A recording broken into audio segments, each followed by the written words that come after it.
9 languages, the millionaire chuckled. The sound bounced off the glass and steel of his penthouse ballroom, dripping with the kind of casual cruelty only the truly powerful can afford. He scanned the young woman up and down, a dismissive smirk on his lips as he swirled a pricey scotch in a crystal glass. "And I suppose you're also an astronaut and a brain surgeon in your spare time?" He was Alistair Finch, a man whose net worth rivaled a small country's GDP. He was talking to Amara, a university student volunteering at his own charity gala. To him, she was background noise, another face in the crowd of people paid to make his world run smoothly. He had absolutely no idea that his perfectly polished universe was about to shatter. He couldn't possibly know that this quiet girl was about to speak in a voice he hadn't heard in 30 years, a voice tied to a secret he'd buried, a ghost he was sure would never find him. Section 1, The Gilded Cage. The Finch Foundation Charity Gala was the event of the year, a masterpiece of public relations designed to paint Alistair Finch as a benevolent king.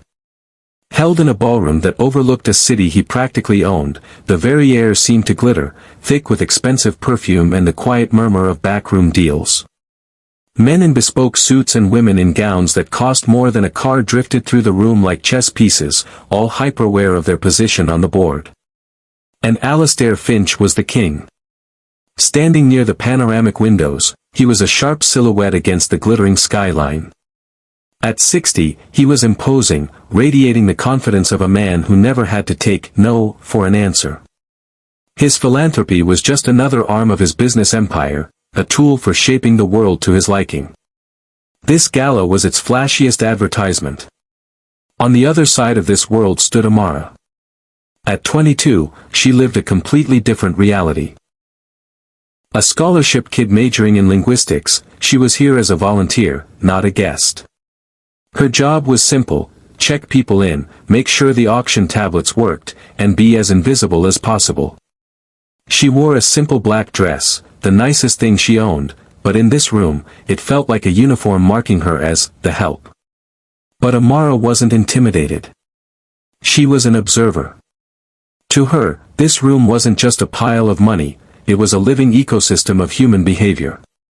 She watched the subtle tells, the way a smile never reached a CEO's eyes, the desperation behind a junior executive's forced laugh, the profound boredom in a powerful man's gaze. Her love for languages came from a deep desire to understand these hidden worlds. It wasn't about collecting flags on a map, it was about connecting with people. Her parents, both academics, had raised her on a diet of pure curiosity. Their tiny, book-crammed apartment was a portal to the globe. Amara had absorbed it all, learning French from the local baker, Mandarin from the family at the corner store, and Portuguese from her best friend's grandma. German, Spanish, and Italian came from her university courses, while Arabic and Swahili were passion projects. Each language was a key to a new door, and she wanted to open them all. Of course, she knew who Alistair Finch was. His name was a synonym for ruthless success. The official story was one of brilliant investments, but there were always whispers of a darker, more complicated beginning. Amara wasn't interested in gossip, though. She was interested in the man himself, his patterns of speech, the way he commanded a room without raising his voice. He was a puzzle of power, and she was a natural puzzle solver. Section 2, The Spark of Conflict. The whole thing started with a glitch. One of the touch screens showcasing the Foundation's work had frozen. Amara, the designated tech-savvy volunteer, was sent to fix it. She knelt, her fingers flying across the tablet, rebooting the system. As the screen flickered back on, a shadow fell over her. Having trouble? The voice was smooth, deep, and laced with condescension. Amara looked up. It was Alistair Finch, flanked by 2 cronies who looked like slightly less successful versions of him. "Just a minor issue, Mr. Finch." "It's sorted now," she said, standing and smoothing her dress with a polite, professional smile. Finch barely glanced at the screen. His eyes were on her. "A volunteer? Student, I presume?" "Yes, sir. I'm studying linguistics at the university." One of Finch's friends let out a short, barking laugh. Linguistics? What are you going to do with that? Ask for directions in 5 different languages? The men chuckled. It was the sound of people who believe their world is the only one that matters. Amara's smile didn't move, but her eyes grew firm. She was used to this, the casual dismissal of her life's passion. It's more about building bridges than asking for directions, she replied, her voice steady. Understanding how someone speaks is the first step to understanding how they think. It can be quite a valuable skill. Finch raised a skeptical eyebrow. Valuable? How many of these valuable skills do you have? 3. 4. It was a challenge, a bored jab from a man looking for a moment's entertainment. She could have just smiled, given a humble answer, and faded back into the wallpaper.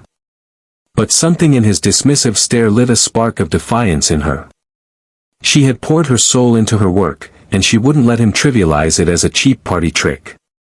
She looked him straight in the eye, her voice clear and calm.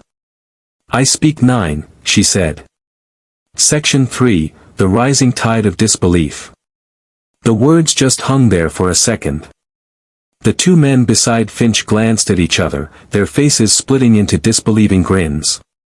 Finch himself let out that sharp, mocking laugh. 9 languages?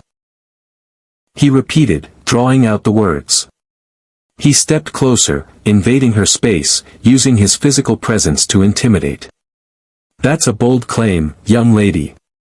Are you sure you're not just trying to impress me? I have no reason to exaggerate, sir, Amara said, holding her ground. Her heart was thumping, but her voice didn't waver. The king's full attention was a heavy thing, but she wouldn't be crushed by it. A small circle of people had started to notice. A confrontation involving Alistair Finch was always a show. All right then, Finch said, a glint in his eye. He was playing to the crowd now. Let's have a demonstration. My company just closed a deal in Paris. Indulge me. He switched to flawless, aristocratic French. They say the test of fluency isn't vocabulary, but appreciating poetry. Your thoughts on Baudelaire? The onlookers murmured, impressed. They expected her to stumble. Instead, Amara replied in the same fluid Parisian French, her accent perfect. Baudelaire is magnificent, but his work reflects a city in turmoil. For the true soul of French poetry, one must look to Rimbaud. He wrote about transforming the self through sensation. Don't you agree? She didn't just answer, she elevated the conversation. Finch's smirk twitched. A flicker of surprise. His friend stopped smiling. He'd been expecting a parlor trick. She just delivered a masterclass, impressive, he conceded, his tone clipped. But what about the new language of business? Mandarin. Before she could reply, he shot out a complex phrase. The global supply chain requires a mind that sees the entire board, not just the pieces. It's a game of strategy, not language. Amara met his gaze and replied in melodic, Beijing dialect Mandarin.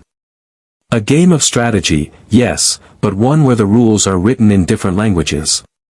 To see the whole board, you must be able to read every square.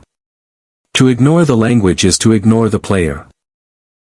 A ripple of genuine shock went through the small crowd. This wasn't a party trick. This was real. Finch's face had hardened. The amusement was gone, replaced by a cold annoyance. He'd meant to expose her as a fraud, but instead, she was running circles around him in front of his peers. His ego was starting to bruise. German, he snapped. He launched into a long, technical sentence about fiscal policy, designed to make anyone but a native speaker trip. Amara didn't miss a beat. She countered in crisp High German, dissecting his argument with surgical precision.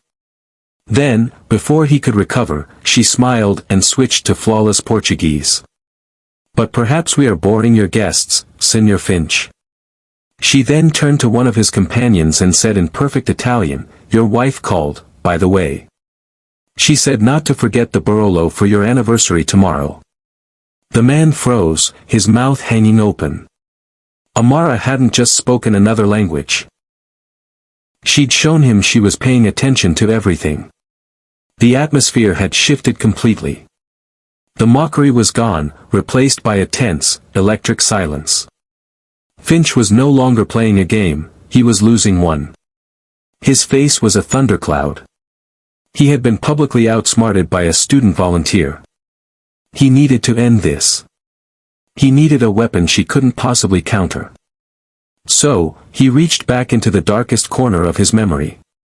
He decided to use the one language he was certain no one else in this room, let alone this girl, could possibly understand. Section 4, The Sound of Silence. Alistair Finch leaned in, his voice dropping to a low hiss meant only for her, but amplified by the dead silence around them. Very clever, he sneered. You've memorized a few phrases.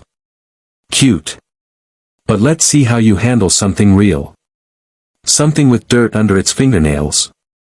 He straightened up, a cruel, triumphant light in his eyes. He was about to play his trump card. Tell me, he said, his voice loud enough for the hushed crowd to hear. In all your studies, have you ever heard of the Kagoro people of Nigeria? He paused. Blank stares. It was exactly the reaction he wanted. No. Didn't think so, he smirked. A small community, lost to time. They had a specific dialect of their native Igbo. So rare, so isolated, I doubt anyone living even remembers it. But I happened to pick up a phrase or two, a long, long time ago. He locked his icy gaze on Amara. Let's see your genius translate this. He spoke the words slowly, dredging them up from a deep, murky past. The phrase was short, guttural, and utterly alien to the glittering ballroom. Miri anagi eshafu yuzo osi aga. He folded his arms, smug and victorious. Checkmate. The crowd waited for her to admit defeat. But Amara didn't blush. She didn't stammer. Instead, her entire expression shifted. The defiance in her eyes softened into a look of profound, aching sorrow. She held his gaze, and the entire world seemed to shrink until it was just the two of them. When she spoke, her voice wasn't the crisp, academic tone she'd used before. It was softer, imbued with a cadence that felt ancient and authentic. She repeated his phrase, not as a question, but as a fact. Miri anagi eshafu yuzo osi aga, she said gently. Her pronunciation wasn't rusty. It was perfect. Then she looked at him, a deep sadness in her eyes, and delivered the translation he thought he'd never hear again, followed by a truth that hit him like a physical blow. It means, the water never forgets the path it has traveled. And it's not a dead language, Mr. Finch. It's Igbo. A language spoken by over 40 million people. You just thought it was your secret. The effect on Alistair Finch was catastrophic. The color drained from his face, leaving a sickly, gray pallor. The smirk dissolved into a slack-jawed mask of pure shock. The crystal glass slipped from his numb fingers and shattered on the marble floor, the sound echoing like a gunshot. He didn't flinch. His eyes were locked on Amara, but he wasn't seeing a student anymore. He was seeing a ghost from a life he had tried to burn and bury. In that moment, he was no longer Alistair Finch, the billionaire titan. He was a young man standing on red earth, listening to an old woman warn him of his choices. He was back in the Kagoro Valley. And he was terrified. He froze, a statue of regret, his entire empire cracking around him in the space of a single sentence. Section 5, The Aftermath. The crash of the glass broke the spell for everyone but Finch. A server scurried forward to sweep up the shards. Finch's two friends stared, first at his frozen form, then at Amara, their faces a mix of confusion and a brand new fear. Who was this girl? Amara stood her ground. She hadn't expected this. She hadn't expected to watch a man's soul apparently exit his body. She saw past the power and arrogance and, for the first time, saw a deep, gaping wound. Slowly, Finch's focus returned. He blinked. His breath hitched. Without a word, he lurched forward and gripped Amara's arm. His touch wasn't harsh, but it was like steel. "You," he rasped, his voice a hoarse whisper. "Come with me. Now."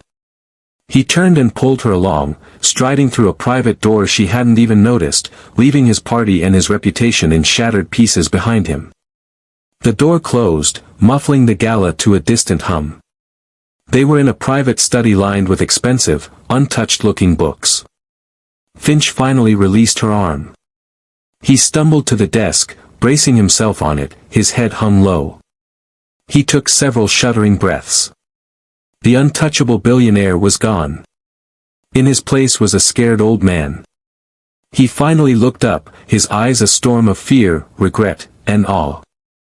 "Who are you?" he asked, the words raw. "That dialect, it's gone. It died with them." "Where did you learn it?" "Where?" Section 6, A Linguistic Heirloom. Amara watched him, her shock giving way to a strange empathy. She had used the language as a shield. She never thought it would be a key to unlocking such a painful past.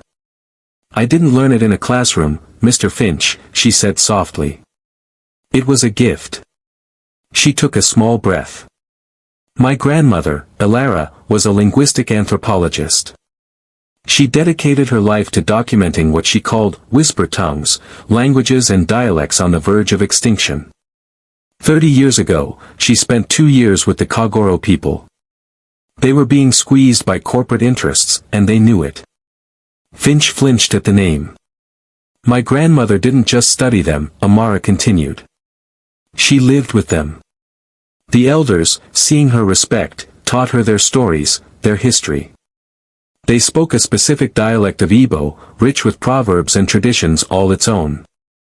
They wanted a record of their existence to survive, even if they didn't. One of the elders, a woman named Liani, was her closest teacher. It was Liani who taught her that proverb. The water never forgets the path it has traveled. It was a warning that our actions have consequences that flow through time." Finch sank into his leather chair, seeming to shrink. He knew the name Liani. He remembered her piercing eyes. "My grandmother left the valley just before the mining company moved in. She tried to advocate for them, but it was too late. The land was stripped, the people displaced. She passed away 5 years ago, but she taught me the dialect as a child. She said it was my duty to keep their specific universe of thought alive. As far as I know, I'm the only person who speaks it fluently anymore." Section 7, The Billionaire's Confession. The room was dead silent. Alistair Finch stared at his desk, looking inward at a past he'd kept locked away for decades. "I was the mining company," he said, his voice flat and hollow. "It wasn't a big corporation then," he went on, lost in the memory. "It was just me. Young, ruthless, and desperate to get rich. I heard whispers of a valley rich with coltan and cobalt. The Kagoro Valley." He looked up at Amara, his face etched with pain. "To get the rights, I had to get the elders' blessing. So I did what your grandmother did. I went to live with them. For 6 months, I learned their customs, their language. Not out of respect, but as a tool. Liani, she was skeptical. But I was charming. I made them promises." He walked to the window, staring at the glittering symbols of his success. "I promised them schools, clinics, that I would protect their sacred lands and that their river would always run clean. And they believed me." He whispered, "The day I left, Liani walked with me. She held my hands and said that proverb. The water never forgets the path it has traveled." It was a final plea. A final warning. He turned back to Amara, his face a mask of self-loathing. "I didn't remember. The moment the papers were signed, the promises vanished. I took everything. I strip-mined the valley. The river was poisoned. The people were scattered. The Kagoro Valley became the foundation of my empire. All of this, he gestured around the opulent room, is built on a graveyard. I buried the memory, I buried the guilt. And tonight, you dug it all up with a single sentence. Section 8, the resolution. A long silence stretched between them. Finch slumped back into his chair, defeated. But in his eyes, there was also a desperate flicker of a new possibility. A way out. For 30 years, he said quietly, I've been trying to outrun that river. This foundation, my name on hospitals, it was all a lie. An attempt to build a dam against the past. But the water always finds its way back. He looked directly at Amara, truly seeing her for the first time. You said it was your duty to keep their universe alive. Yes, Amara affirmed. Then your duty is now your career, Finch declared, a shocking resolve in his voice. This foundation, it's a sham. It's PR. I'm tearing it down. We're going to build a new one. Not in my name. In theirs. The Kagoro Legacy Foundation. Amara stared, speechless. I'll provide the funding, he said, his words coming faster, filled with a purpose he hadn't felt in decades. All of it. We'll finance linguistic preservation projects worldwide. And our first mission will be to find any living descendants of the Kagoro. To offer reparations. To apologize. To try and make amends. He leaned forward. But I can't lead it. I have no right. It needs someone with integrity. Someone who carries the legacy not as a burden of guilt, but as a badge of honor. It needs you, Amara. He paused. I'm not offering you a job. I'm offering you control. A blank check and my full resources to build it the right way. The way it should have been from the start. An hour ago, she was an invisible volunteer. Now, the man she despised was offering her a chance to fulfill her grandmother's life's work on an unimaginable scale. This wasn't a power play. This was his penance. His one, desperate chance to change the course of the river. Slowly, Amara nodded. Yes, she said, her voice filled with the weight of the world that had just been handed to her. Yes, I will. CTA. A single conversation can change a life. Sometimes, it can change two. The skills we practice in private can become keys that unlock the most unexpected doors. If you believe in the power of hidden talents and stories that need to be heard, be sure to subscribe and ring that bell for more. And let us know in the comments, what's a skill you have that might surprise people? Conclusion. In the end, Alistair Finch learned a lesson 30 years in the making. A person's true worth isn't in their bank account, but in their integrity and their courage to face the ghosts of their past.